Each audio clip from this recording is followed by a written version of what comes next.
Accrochez vos ceintures, la saison 2 du Kidnapping d'Amir DZ vient de sortir en avant-première mondiale sur CNews. Oui, Netflix a refusé. Trop invraisemblable. Petit résumé des épisodes précédents. Avril 2024, un influenceur algérien réfugié à Paris est enlevé, séquestré quelques heures. Et relâché sans rançon, sans menace, sans torture, même pas une égratignure. Même pas un petit murmure à l'oreille du style « Stop tes vidéos contre l'Algérie ». Et le plus beau, ni lui, ni ses kidnappeurs ne savent pourquoi il a été kidnappé. Après 27 heures, on l'a gentiment raccompagné, en lui indiquant quel train prendre pour rentrer chez lui, comme un touriste perdu à la gare du Nord. Bref, le kidnapping le plus poli, le plus courtois et probablement le moins rentable de toute l'histoire du renseignement. Et franchement, on comprend mieux pourquoi Netflix a refusé de produire cette série. Trop nul pour être crédible. Mais c'était sans compter sur le génie de son réalisateur Bruno Retailleau, un maître du timing. Le script brûlait la poussière dans un tiroir depuis plus d'1 an. Mais lui, il a eu l'idée de le sortir pile le lendemain de la visite de Jean-Noël Barrot à Alger pour amorcer une réconciliation.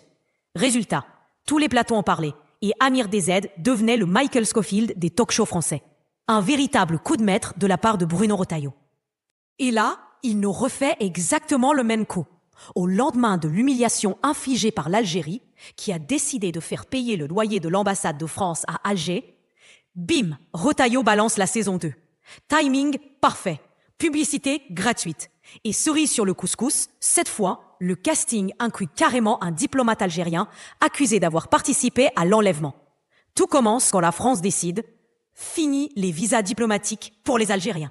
Traduction. Si t'es un officiel d'Alger, ton shopping sur les Champs-Élysées, c'est fini. Réponse d'Alger. Fini les visas diplomatiques pour les Français. Traduction. Fini les agents de renseignement français qui se baladent librement à Alger. Mais Alger rajoute un petit bonus, façon DLC, et en plus, votre ambassade à Alger, elle va commencer à payer son loyer. En langage diplomatique, c'est l'équivalent de « Rends-moi ma clé USB ». À Paris, pendant 2 secondes, certains ont cru que Macron allait faire mal à Tebboune. Résultat, c'est Tebboune qui leur a encore plus fait mal. Et là, Retailleau, tel un producteur de télé-réalité en manque de buzz, ressort sa star du moment, Amir DZ. Oui, lui. L'homme qui s'autoproclame l'ennemi public numéro 1 de l'Algérie. Selon la justice française, il a été kidnappé par un diplomate algérien. Pourquoi ? Parce que son téléphone a borné dans le quartier. Bah oui, logique, mon chat disparaît. C'est sûrement un coup de mon facteur, vu qu'il passe devant chez moi tous les jours. Mais Macron, pas du genre à lâcher l'affaire, a voulu frapper plus fort. Il s'est donc dit, tiens, si j'allais rameuter mes copains européens pour qu'ils fassent pareil et interdisent les visas aux diplomates algériens. Première escale, Giorgia Meloni, l'italienne au sourire carnassier. Giorgia, on coupe les visas algériens ensemble ? Manu, je viens de signer 20 gros contrats avec Alger. Alors tes embrouilles de cours de récré avec ton ministre Retailleau, comment dire, tu te les gardes. Deuxième tentative, l'Espagne. Pedro, amigo, on se serre les coudes contre Alger ? Manu, ça fait à peine 3 mois que je recolle les morceaux avec eux, je vais pas tout flinguer pour tes chamailleries. Trouve-toi un autre camarade de bac à sable. Dernier espoir, l'Allemagne. Olaf, dis-moi que t'es avec moi. Avec toi ? Non. Avec Alger, oui. La semaine dernière, j'ai même invité Tebboune à Berlin. Donc ton embrouille, garde-la. Et ton ministre, enferme-le dans un bureau sans téléphone.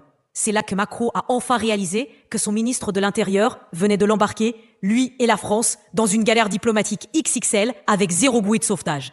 Pendant ce temps, à Alger, l'ambassadeur français, lui, avait déjà anticipé. Il épluchait Wet-Knis à la recherche d'un petit studio pas trop cher, si possible avec balcon et vue sur le jardin d'essai, histoire de se consoler en regardant les palmiers pendant que Paris et Alger se crêpent le chignon. Moralité, dans cette affaire, tout le monde croit jouer au plus malin, sauf peut-être celui qui pense qu'on peut faire trembler Alger avec une interdiction de visa. Spoiler, l'Algérie a déjà survécu à une décennie d'embargo alimentaire, commercial, culturel et même social. Alors, un petit embargo sur 3 tampons de passeport et 2 invitations à Roland-Garros, comment dire ? C'est comme menacer un chameau avec un pistolet à eau. Si t'as aimé cette vidéo, like, partage. Et surtout, abonne-toi, parce que la diplomatie, c'est censé être sérieux. Mais entre Paris et Alger, c'est devenu une sitcom à plusieurs saisons, réalisée par Retailleau, et nous, on a les meilleurs sièges pour regarder.